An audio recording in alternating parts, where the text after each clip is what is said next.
Hey, what's up, everybody? Dan Tortora here inside of Mother's Cupboard, 3709 James Street in Syracuse, New York, for yet another From Mother's Cupboard to Table.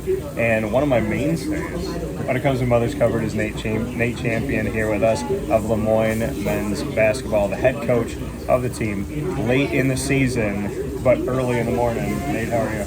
Doing well. Thanks for having me. Absolutely. So, you had a simple breakfast. I did. You had some eggs and toast, so nothing wrong with that. You and I have been to Mother's. We've done multiple shows here, and you're still the only coach in history that I brought Mother's to. Yeah, that's true. So, do you have to stay that way now? I don't know. I mean, it's a great place, so anytime you're offering an interview here and I know I get some Mother's Cupboard, it's hard to pass up.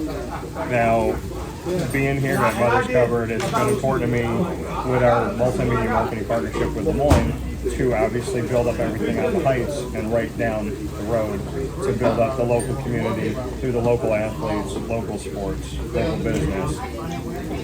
This community to you is a community that you know very well. And over the years, I'm sure that your relationship has grown and you probably have learned some things from when you first got to Syracuse as a player to now. What do you know about the community maybe today that you didn't know yesterday? Well, I mean, first, coming from Indiana to Syracuse, New York, you didn't know what to expect and, how special of a place Syracuse really is. And you talk about community, and it's everywhere in the city. It's not just, at LeMoyne or at Syracuse. It goes all the way through the high schools and just the local businesses and all of that type of stuff. So, Syracuse is an extremely special place, and it is truly an upstate gym, in my opinion, and it's been a great place to kind of grow over the years. This is year 8 that I've been in Syracuse, so Altogether, yeah, 4 years in school and then another 4 years after. So yeah, but it's just a truly special place, and I love being part of this community. And you have obviously grown here. There's off the court. You found love, and you have you have your family that is so supportive on social media, and you see that all the time. What does that mean to you, that off the court you have that support? That because I said it even commentating games in college, that when the game ends, you want your person to be in the stands there for you. And I know for you, that exchange with your family, that exchange with your fiance, that's a part of your life that obviously shows the type of person that you are. And I think keeping that connection above wins and losses, at least to me from watching you, I've paid attention to a lot of coaches for almost 20 years, and you seem to always care about the things that matter most. Absolutely. I mean, I think it's important to have that core group of people, and your family, they're going to love you regardless. So, there's always, as being a coach, there's always times where, you're popular and you're unpopular. And a lot of that is based on your results on the court. But with your family and the people that are closest to you, you're always going to be the person they love and the person they support, regardless of a win or a loss. So, I'm very lucky that I still have both my parents and my immediate family as well. And, I have 2 brothers, 2 sisters, a bunch of nephews, a bunch of nieces. So, I'm lucky to have that circle. And then obviously Abby, she's been thrown into the fire of being a coach's significant other, so soon to be wife. So, she's embraced that with open arms, and she's been great too. So, I'm just very lucky to have the people that I have in my life. You and I have talked about this for a couple years now. We've built a friendship, I would say, off the air too. So I'm going to say this to you as a friend. Where's my food? Right here. Because I think Abby was making something, and I got promised some food, and that was a while ago. That was a long time ago. Yeah, we still owe you. Is there a favorite thing that she makes? Oh man, honestly, everything she makes is good. If she put something on the menu at Mother's Cupboard, if you had to pick something for the world to try. Oh. Pretty simple, but I would say pretty good chicken piccata. Okay, yeah. So, yeah, it's Chicken piccata. yeah. And we're always up like trying different things. So she's kind of a foodie, and so am I. So we enjoy that. So you have, like you said, you were talking about the people that will always be there for you despite the record, the wins and losses, and that there's ebb and flow with people that care about that so much, right?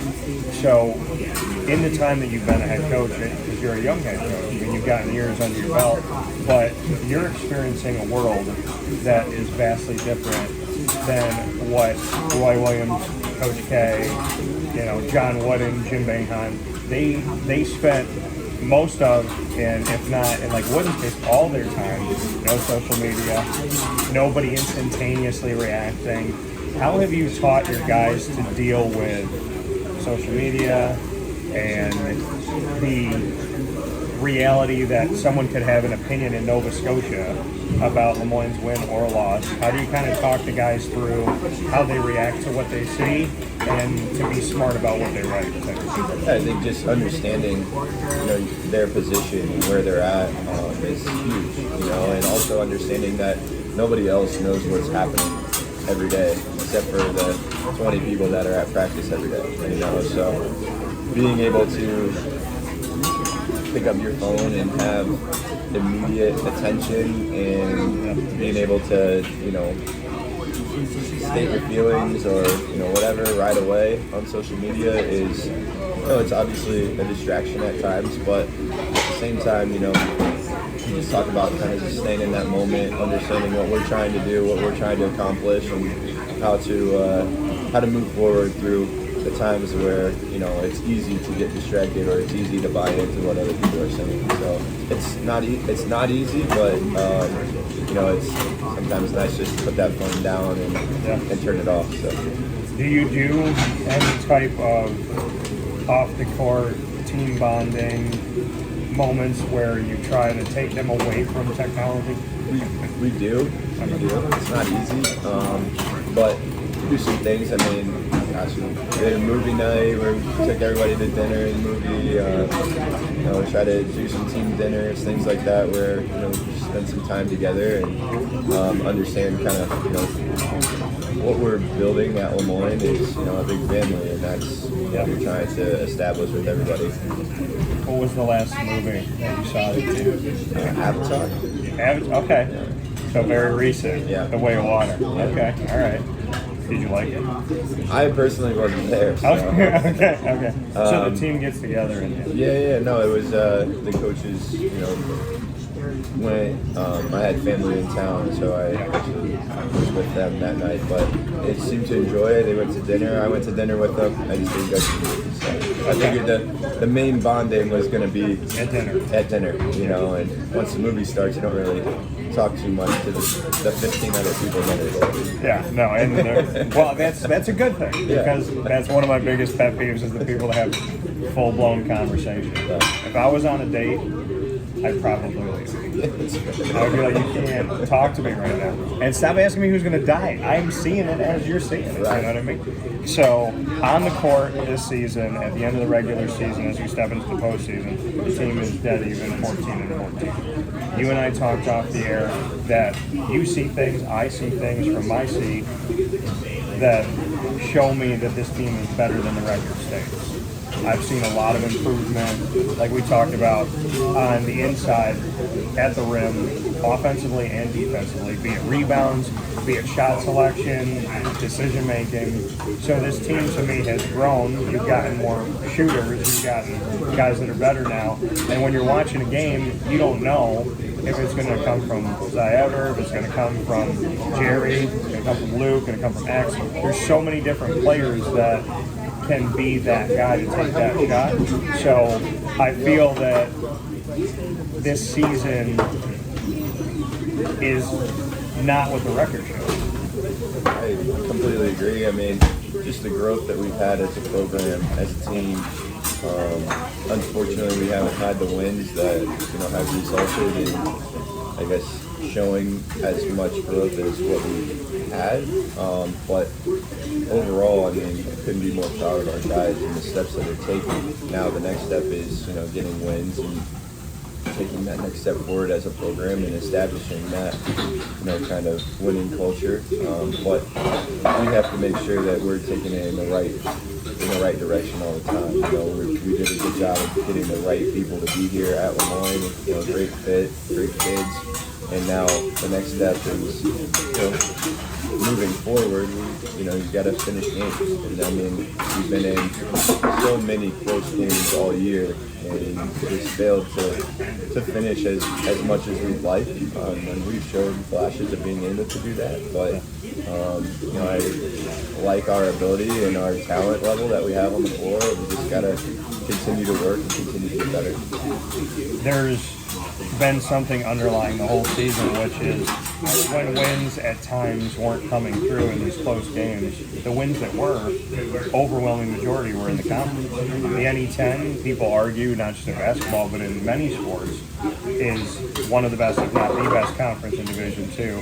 When you're playing within the NE10 and you're struggling a little bit as a team to have the wins that you want, but you see that, okay, if we have 9 wins, most of them, 6 of them are in conference, 7 of them are in conference. You started off the season really heavy, doing well in the conference. What does that say about the team for the future, that the majority of your wins came in a place that is never easy?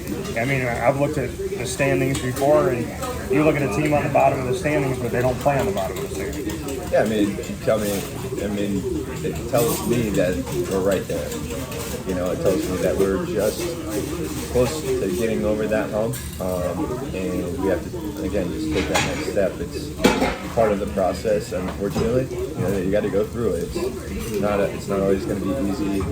Not everything's going to be given to you. You have to go and earn it. And that's something that we've learned throughout the year, is you have to show up every single night in any 10. It doesn't matter if you're playing a team that's in 13th place or first place. It's going to be the same type of game. It's close, and there's going to be important moments in the game that's going to turn it from, a win or a loss. So you just have to understand that you can't, come into a game half asleep. And if you do, somebody's going to beat you. So, it's been a good learning process for our guys, and understanding just what it takes to get to the point that we need to be at. I have a totally aside question that has to do with game day, but not with the actual play. I just want to know coaching preference. I have seen you dressed up. I've seen you sweats. I've seen you business casual. Do you have a coaching attire that you feel most comfortable in? And as a caveat to that, do you have any superstitions about what you wear? I like being comfortable. Okay. Dress clothes aren't comfortable. So, to me, the business casual has been the majority of the year, and I think that's probably where we'll stay at. We tried the suit route early in the year. Yeah. Didn't have a lot of success with it, so I am a little superstitious with that. But at the same time, I mean, at the end of the day, whatever. I think just the overall apparel that people wear in coaching anymore isn't the suit and tie, so we kind of just stay with the status quo there. When kind of going off of that, you have to be comfortable within yourself as a coach when you go in, but you have life. And we talked earlier about family, and there's different things that go on. There could be somebody that cuts you off when you're driving to the game, whatever it may be. So how do you as a coach get focused and zero in, and is it ever hard? Because life happens. And I remember working at Disney, they said to us, you can feel whatever you want to feel backstage, but the moment you step on stage and people can see you, your girlfriend didn't break up with you today, you didn't have a bad day, you're not sick, you're feeling great, like you had to put it all away. As a coach, as you grow, have you always been someone that can leave it at the door, or you like that as a player, or you just walk into the gym and you're like, hey, whatever was bothering me 5 minutes ago is gone? Or do you find that sometimes it is difficult to transition from a bad game or from something else going on where you have to refocus? Because I think players get asked all the time, like, where was your focus? But I don't think coaches get asked about their focus, so I'd love to get your thoughts on that. I mean, sometimes there's things happening, and you have to figure out a way to compartmentalize that, and put it on the back burner while you're spending time with your team and focusing on basketball, whether that's at the game or practice or whatever it is. For me, the basketball court's always kind of been a place to get your mind off of things and really focus in on something that you have a true passion for. And it really hasn't changed as a coach. Once you get to the gym, it kind of seems like for that 2 hours or however long you're there, that your problems kind of go away, and then once you leave, they can pick back up if there is distractions. But it's always been something that's been my kind of happy place, if you will, and it continues to be that way. Do you feel with everything that goes on with a student athlete, how do you kind of teach them to do the same thing? Is it, do you feel like when you're coaching that more guys walk in and they do it like you did, and they're like, hey, I'm in the gym and it's gone? Because I can tell you to this day, if I pick up a basketball and go to any court, indoor, outdoor, my brain is totally blank. So on your team now, do you feel like it's like, hey guys, social media and all that stuff, let's put it all away and let's just be here?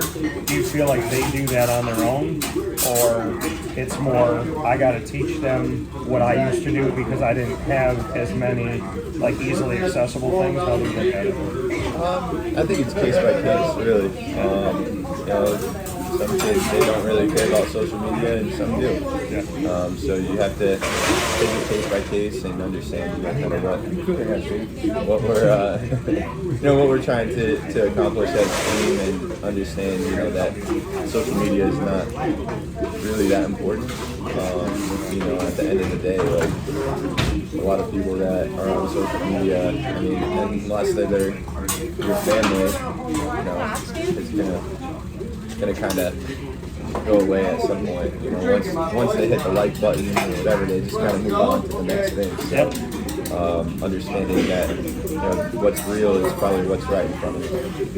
And when you say what's real is what's right in front of you, what's in front of this team, in your opinion, right now? If you're right there, what's in front of this team? What do you see this team accomplishing with the group that you have? Tremendous opportunity. I mean, we get the 6th seed in the N10 tournament, and we'll play St. Mike's at home on Friday. It's a great opportunity for us to get a win. It's an opportunity for us to advance into the second round of the N10 tournament. And what we've been talking about is just taking it one day at a time. Win each day, continue to compete, but we have to learn and get better at what we are falling short on. And I think that's something that we've been focusing on the last couple of days, and the opportunity that we have ahead of us in the N10 tournament is a tremendous one, and one that we haven't been up against people that we see in the conference and we're like, oh no, we're gonna need a David versus Goliath. Like, we're right there with everybody, so we have just as good of an opportunity as anyone else. You and I talked about it off the air. It's been around for 7-8 months now, is the conversation of realignment, reclassification.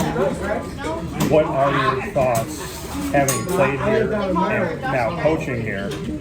How do you see LeMoyne? I see LeMoyne how ever LeMoyne sees it. Meaning, if we go Division I, I'm right there for it. If we stay Division II, I'll be there as well. And I'll always be in support of whatever LeMoyne decides. We're a tremendous Division II institution right now, and if we go Division I have no worries that we would eventually be a tremendous Division I institution. And so, whatever the administration sees fit, then that's what I'll support. I know Linda O'Meara is an unbelievable president. I support anything that she tells us to do or wants us to do. And Bob Beretta is the same way. He's come in and had tremendous leadership as well. And one thing I do know is LeMoyne is moving up. Whatever, if we stay at Division II, we're gonna, there's a lot of improvements that are coming to the school, a lot of plans and moving the school forward, and You know, at the end of the day, as a coach, that's what you want. You know, you don't want to stay the same, and I think that's something that at LeMoyne, you know, it's never been the case. Like we've always, you know, strive for more and always try to build LeMoyne up and improve any way that we can. And, the leadership that we have right now is second to none. So whatever we do there is perfect. Love it. Well, you have answered all my questions inside of this From Mothers Cover to Table, so I'm going to let you put me on the hot seat. Just a couple that you get, but you can ask me whatever you want. You get two. Let's see here. Who is your NCAA Division I national champion? This year? This year. I think it could be anybody. That's such a tough question because I kind of want. I mean, I think in the last couple of years it's blown up, and if your team loses, whoever your team is, I feel like you get more excited about blowing the whole thing up and just watching the chips fall. You know, every year, for many years, I just want so badly for Gonzaga to get one. Like, I would love to see, you know, that's something that they were close a couple of years ago, more than once. But this year it's weird because it's like Alabama's, you know, good. The SEC's better. But I don't know if I can right now pick a team and have somebody go back and watch this video and hold me to it because I think it's very difficult. We do a selection show, I do a bubble show, and I will at that point say it, but if I had to be honest with you, Nate, I think the last couple of years, maybe this year is going to be the year where it's like, really?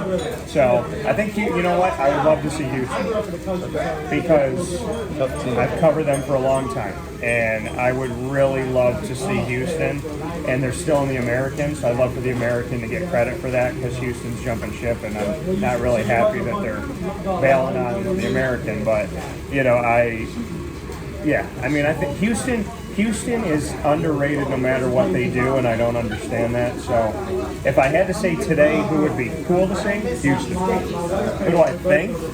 I think it's wide open.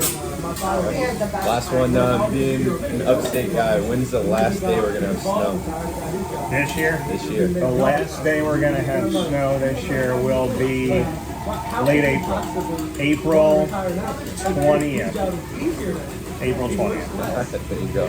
All right? Y'all are really pissed at me for saying that, right? Not that we're going to get it every day until then, but, you know, we have a way of having snow after Easter. So with that being said, from Mothers Cover to Table, here at Mothers Covered, we're happy to be here with you every month. 3709 James Street in Syracuse. Come out and try my sandwich, the Cuse McMother, and go and see LeMoyne, Nate Champion, and the LeMoyne Dolphins men's basketball team. Support them and everything that's happening on the Heights. Nate, as always, I appreciate it. Appreciate it. Thank you.